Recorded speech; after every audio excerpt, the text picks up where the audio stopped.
Cette année encore, les voitures de collection ont défilé à travers Paris sur le thème du cinéma. De Montmartre au quartier du Marais, plusieurs centaines d'automobiles de légende ont traversé la capitale. Françoise Desmarais et Christian Barthès les ont suivis.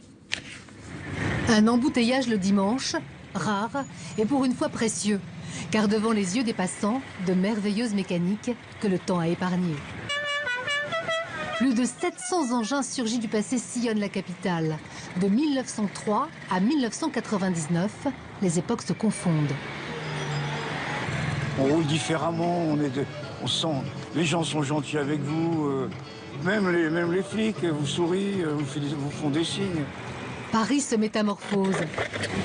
Sa traversée prend une autre dimension. Quand on est dans des petites voitures comme ça, des voitures anciennes à 80 à l'heure, 90 à l'heure, on prend son pied, quoi. Il faut conduire ça tranquillement. Bien sûr, le froid grippe un peu les moteurs. Mais les mécaniques sont incroyablement résistantes.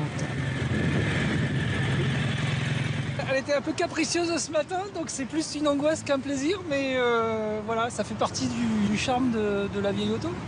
Des Panhard, des Citroën, des Porsche, des Peugeot, 65 marques parades. Certaines n'existent plus. Ça nous rappelle le vieux temps, le bon temps, celui où on avait le droit de faire plein de choses. Le temps des chamailleries sur la route des vacances, celui de l'enfance et de l'insouciance. Eh ben, on a tout l'inconfort des modernes, mais on prend beaucoup de plaisir à l'intérieur. On a l'impression que c'est ces voitures qui ont été faites il y a très longtemps et en fait elles ont à peine 80 ans pour certaines d'entre elles, quoi. Ce regard dans le rétro séduit les amateurs et pas seulement. Les plus jeunes découvrent les habitacles d'autrefois.